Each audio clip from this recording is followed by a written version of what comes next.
They say curiosity killed the cat, but no one ever talks about what happens when curiosity opens a door that should have stayed locked. I thought I was just fascinated, intrigued by history's mysteries. Whitechapel, 1888. The Ripper murders.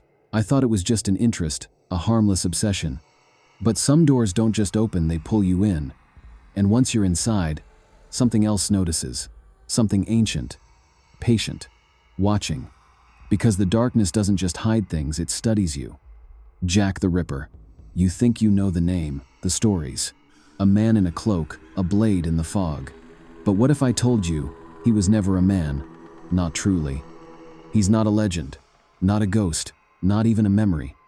He's a force, a cycle, a living hunger wearing the face of a question we can't stop asking. He feeds on our obsession. Every unsolved theory, every late-night Reddit thread, every shadowy documentary. It gives him form. It gives him presence. And every step into Whitechapel, every whispered, "Who was he, really?" tightens the noose. I made the mistake of getting too close, of lingering too long, of ignoring the cold breath on my neck, the footsteps behind me, the flicker in the mirror that moved when I didn't. I didn't just investigate him, I invited him. 2 months ago, I found the journal, the one that should have stayed buried. It dragged me back to 1888, back to his London, back to a place that remembers every scream.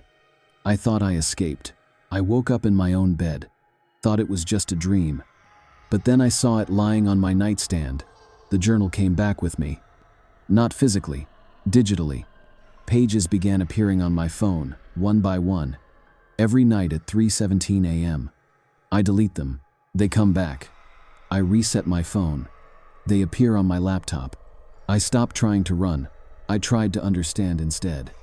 That was my second mistake. I went back to the British Library archives. The old man who handed me the box? He's gone. They said there's no one by that name on staff. Never was. The box itself, Eyes of the Devil, no record of it.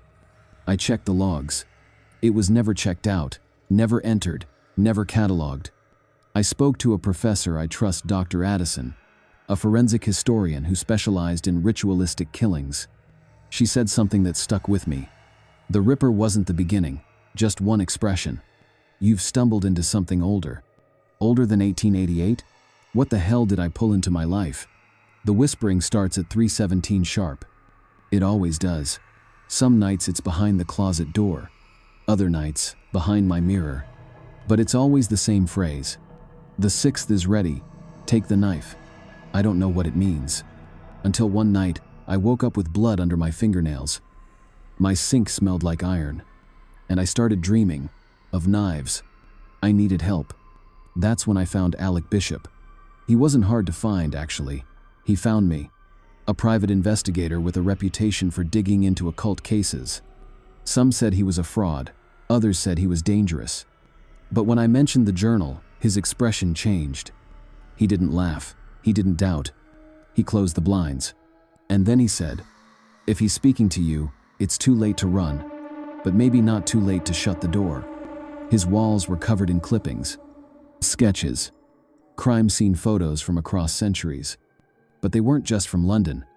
There were murders in New York, Prague, Delhi, Warsaw, all with identical signatures. Mutilation, ritual symbols, disappearing journals. Same phrases, same timestamp, 3:17 a.m. Alex said the journal is a vessel, not a book, not a diary.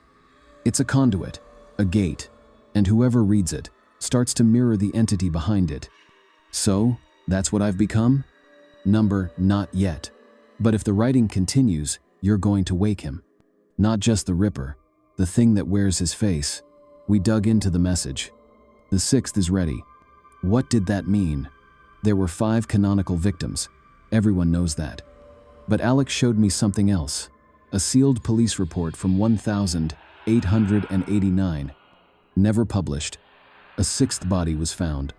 Similar injuries. But the location? Nowhere near Whitechapel. The report disappeared from official archives after 1902.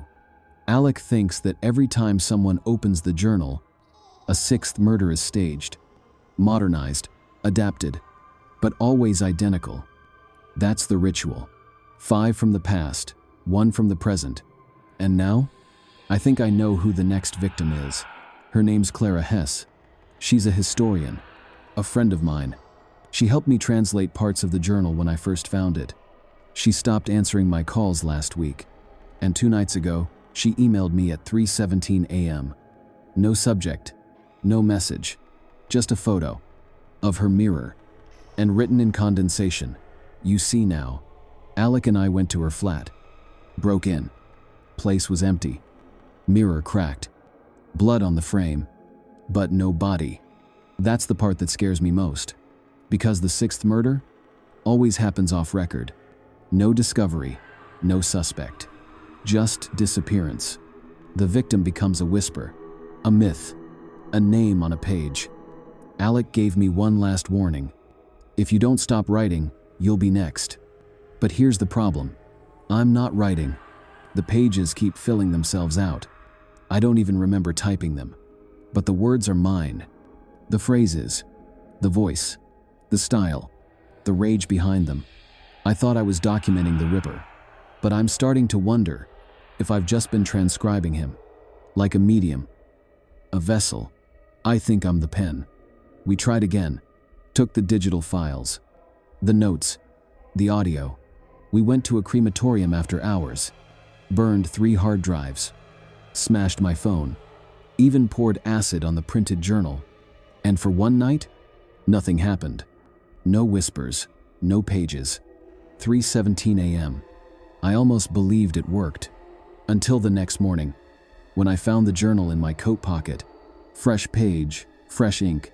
Title of the entry? Clara Hess. Chapter 1. I'm out of time. This isn't a story I'm telling you anymore. It's not fiction. Not some spooky tale meant to entertain. It's a confession. Every word you've heard, every line I've written, every whisper I've shared, it's all real.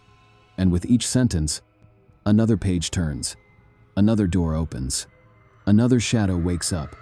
I thought at first that writing it down would help me understand it, that if I gave form to what was happening, if I tracked every incident, every detail, I could take control of it, contain it. But that was a mistake, because something is reading this along with you. I started hearing the whispers a few weeks ago, faint, distant, almost like the creaking of pipes or the scratching of rodents in the walls. Easy to ignore at first, but then I noticed the mirrors, not just cracks in the glass or strange reflections. I started seeing movement that didn't belong to me, shadows shifting in the corner of the frame when I was standing still. My own reflection looking back with just a half-second delay, like it was thinking before it copied me. And then, the time. Always. 3:17. It started with my phone glitching out, then my laptop, then the microwave clock. Every night without fail, at exactly 3:17 a.m., something happens. A knock, a laugh, a whisper that sounds like my name, but warped like it's being spoken underwater. I haven't slept through the night since. I tried leaving London. I went to the countryside for a few days. I even threw my phone in a river and stayed in a hotel under a different name. It followed me. I know what you're thinking. Mental illness, stress, hallucinations. I thought the same. I even saw someone. They prescribed me meds, told me to take a break from screens. It didn't help. Because this isn't inside my mind. It's inside the walls. Inside the mirrors. And now the whispers are louder. They don't wait until 3:17 anymore. They've started during the day, in crowds, on trains. I can't trust reflections, windows, puddles. It's getting bolder, and I don't know what happens next. But if I disappear, if the news reports a 6th body found in London, bearing the same impossible markings, the same precise mutilations, remember this journal, because it doesn't end with me. Someone always finds it. Someone always reads it. This isn't a story. It's real. And every word brings it closer. Every night at 3:17. A flicker, a whisper, a knock. It knows my name. It's watching. So if you're reading this, don't check the clock. Don't answer your name. Because once you see 3:17, it sees you too.